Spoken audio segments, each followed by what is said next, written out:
আল্লাহু আল্লাহ। আজকে আমাদের প্রিয় নেত্রী দেশনেত্রী বেগম খালেদা জিয়ার 82তম জন্মদিন উপলক্ষে আমরা দেশ সরকার তারেক মঞ্চের উদ্যোগে এবং আমাদের প্রিয় নেতা মোর্শেদ হোসেন দীপ্তির পক্ষ থেকে আমরা দোয়া মাহফিল, খতমে কোরআন এবং তবারক বিতরণ হবে। এবং আপনারা জানেন আমাদের নেত্রী প্রিয় নেত্রী দেশনেত্রী বেগম খালেদা জিয়া এই দেশের মানুষের অধিকারের জন্য দীর্ঘদিন উনি ওনার জীবনের সর্বোচ্চ সময় এই দেশের মানুষের কল্যাণের জন্য কাজ করেছেন। চিকিৎসা না নিয়ে অসুস্থ অবস্থায় বিনা চিকিৎসায় উনাকে দুকে দুকে মৃত্যুর কাছাকাছি যেতে হয়েছে। উনি যদি চাইতেন আপোষ করে বিদেশে গিয়ে চিকিৎসা নিয়ে আরাম আয়েশের জিন্দেগি উনি যাপন করতে পারতেন।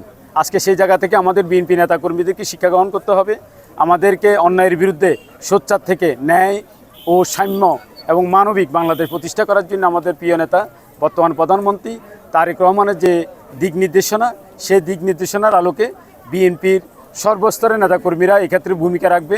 জন্মবার্ষিকী উপলক্ষে আমরা প্রায় 400+ কোরআনের পাখিদেরকে নিয়ে অনেকগুলো কোরআন খতম হয়েছে, দোয়া হয়েছে, আমরা দুরূদ পাঠ করেছি রাসূলুল্লাহ শানে।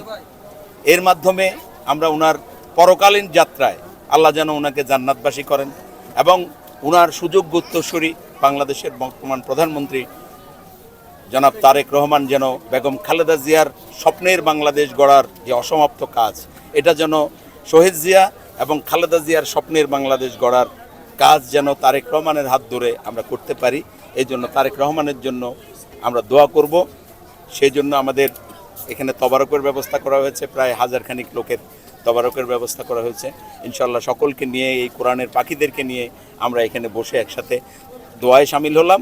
এই দেশনেত্রী বেগম খালেদা জিয়া একমাত্র ব্যক্তি যিনি সবসময় বাংলাদেশের মানুষের কল্যাণে কাজ করে গিয়েছেন এবং ওনারই সুপুত্র দেশনায়ক তারেক রহমানও একই ধারায় কাজ করে যাচ্ছেন এবং বিগত দিনে শহীদ প্রেসিডেন্ট জিয়াউর রহমানও এই বাংলাদেশের জনগণের জন্য কাজ করেছেন। ইনশাআল্লাহ দেশনায়ক তারেক রহমানও বাংলাদেশের জন্য কাজ করে যাবেন। শহীদ প্রেসিডেন্ট জিয়াউর রহমান 1981 সালে শহীদ হওয়ার পর একজন গৃহবধূ থেকে রাজপথের নেতৃত্ব দিয়েছেন দীর্ঘ 9 বছর।